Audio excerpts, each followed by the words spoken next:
Okay, so this is a tutorial on the larynx.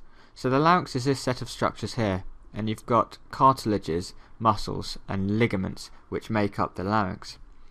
So below the larynx it's continuous with the trachea, and above the larynx you've got the pharynx. So you've got the pharynx above and the trachea below. So the function of the larynx is threefold. So if the larynx is completely open, it allows breathing. If it's partially open, then it allows distortion of airflow, which results in phonation, so talking. And if it's completely closed, it can protect the respiratory system. So it's important in breathing, in phonation, and in protection of the respiratory system. So there's quite a lot to talk about with the larynx. So I'm going to do these tutorials in a few parts. So I'm going to start with the framework of the larynx. So this first tutorial will deal with the cartilages of the larynx, and then we'll build on top of it. So we'll add the ligaments on, and we'll talk about the membranes and the vocal cords and the muscles and how the larynx functions.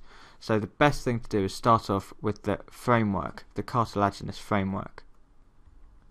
So the larynx is made up of 6 cartilages. So you've got 3 unpaired cartilages and 3 paired cartilages. So the paired cartilages are smaller and the large unpaired cartilages are larger. So we'll start at the top and work our way down, and we'll look at these cartilages in a bit of detail. So before I talk about the cartilages, it's probably worth mentioning the relationship of the larynx to the hyoid bone. So if I just bring in the bones, you can see the hyoid bone here, and I've done a tutorial on this bone itself, but you can see this membrane from which the thyroid cartilage is suspended. So this is called the thyrohyoid membrane. And if I just bring in the muscle layer, there's a muscle which is quite important as well, because this connects from the hyoid bone to the thyroid as well. So this is the thyrohyoid muscle. So that's worth remembering because the larynx is suspended from this muscle and this membrane. So if I just get rid of the thyrohyoid membrane, we can take a look at the first cartilage. So you can see this cartilage here. This is called the epiglottis. So remember I mentioned one of the functions of the larynx was to protect the respiratory system. The epiglottis is essential because it can close off the opening to the larynx by flapping over and protecting it from any food or debris or anything entering the mouth. So I've just removed the thyroid cartilage, and you can see the epiglottis here anteriorly. And if I just remove the mucosa of the larynx and pharynx, you can see that the esophagus is posteriorly and the trachea is anteriorly. So the epiglottis can be pulled downwards in front of the opening to the larynx, and this prevents any food, so the food will be coming in through the mouth and entering into the oropharynx, and then it comes down into the laryngopharynx, but you want it to go posteriorly into the esophagus, not into the respiratory system. So the epiglottis can flap backwards over the larynx and protect the airways below. So if we just isolate the epiglottis and the thyroid cartilage, we can have a look at the relationship of these two structures. So firstly, you can see the shape of the epiglottis. It's got this kind of leaf shape, and then it's got this stem. So you've got this stem and leaf shape for the epiglottis, and the stem of the epiglottis is connected to the posterior surface of the thyroid by a little ligament called the thyroepiglottic ligament, because it connects from the thyroid to the epiglottis. And also on the posterior surface of the epiglottis, which isn't very clear on this model, but you've got a little tubercle which sits in the inferior half of the posterior surface of the epiglottis. So I've just brought the other structures back in, and you can see the ligament attaching the epiglottis to the thyroid cartilage. So next we'll just talk about the thyroid cartilage. So this is the largest cartilage. So it consists of these broad lamina on either side, which meet in the midline and form this prominence, which is known as the laryngeal prominence. So if you view this from a lateral aspect, you can see this prominence, and this can be seen in males as the Adam's apple. So it's larger in males than in females. So you've got this little notch as well where these lamina meet, and this is called the superior thyroid notch. So it's not very clear on this model, but there is inferiorly in the midline you've got a notch called the inferior thyroid notch, but the superior thyroid notch is much more evident. So if we follow the thyroid cartilage round to the back, you can see that it doesn't form a complete ring, it's open posteriorly. So at the top you've got this bit here which sticks up superiorly, and this is called the superior horn, and you can see that you've got one on either side. And then at the bottom you've got the inferior horn. So I've just brought the other structures in, and you can see the superior horn here, and it actually connects via a thickening of this membrane to the hyoid bone. So it connects to the greater horn of the hyoid bone via a ligament here, which is a thickening of the thyrohyoid membrane. And if we follow the thyroid cartilage down, the inferior horn articulates with the third unpaired cartilage, which is the cricoid cartilage. So you've got this articulation with the cricoid cartilage via this inferior horn. So the last thing to mention about the thyroid cartilage is the oblique line. So it's not very visible on this model here, but it extends from the base of the superior horn, just a little bit in front of the base of the superior horn, down to about midway along the bottom of this lamina. So this oblique line marks the attachment of three muscles.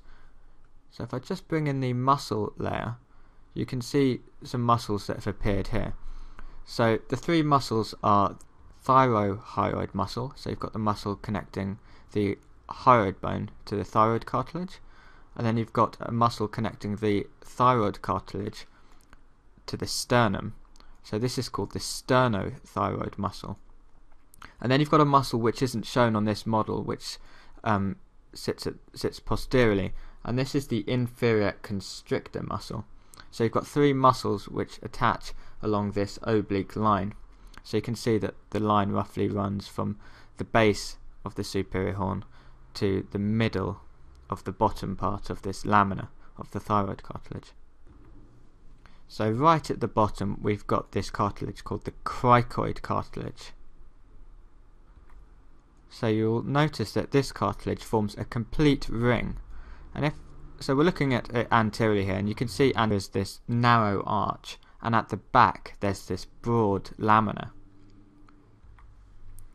So if we rotate the cartilage around to the back, you can see this broad lamina, and it's not clear on this model, but you've got two depressions either side of a midline where there's this ridge, and these depressions serve as the attachment for the posterior cricoarytenoid muscles. So there's muscles which attach onto the cricoid, which we'll talk about later.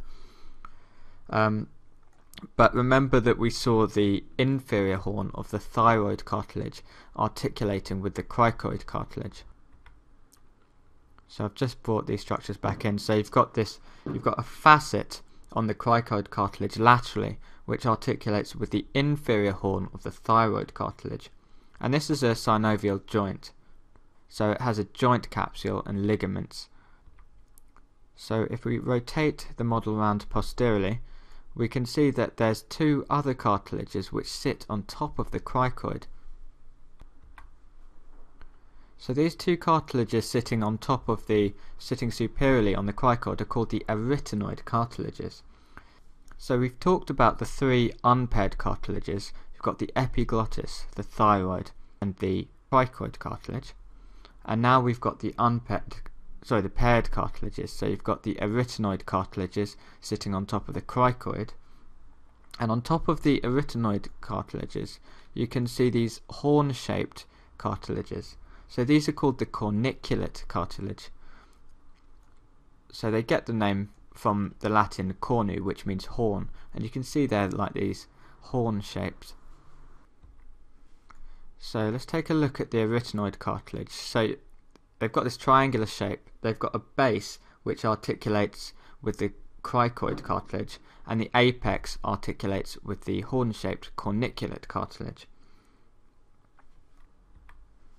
So you can see that the medial surfaces of the arytenoid cartilage face each other, and then you've got this anterolateral surface which has two depressions where muscles can attach and ligaments can attach, and you can see this obvious process pointing out here. So this is called the vocal process, which serves as the point of attachment for the vocal ligament, which is shown on this model here.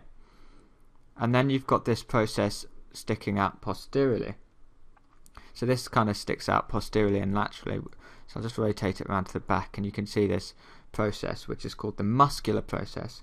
And this serves as the attachment for the posterior and lateral cricoarytenoid muscles.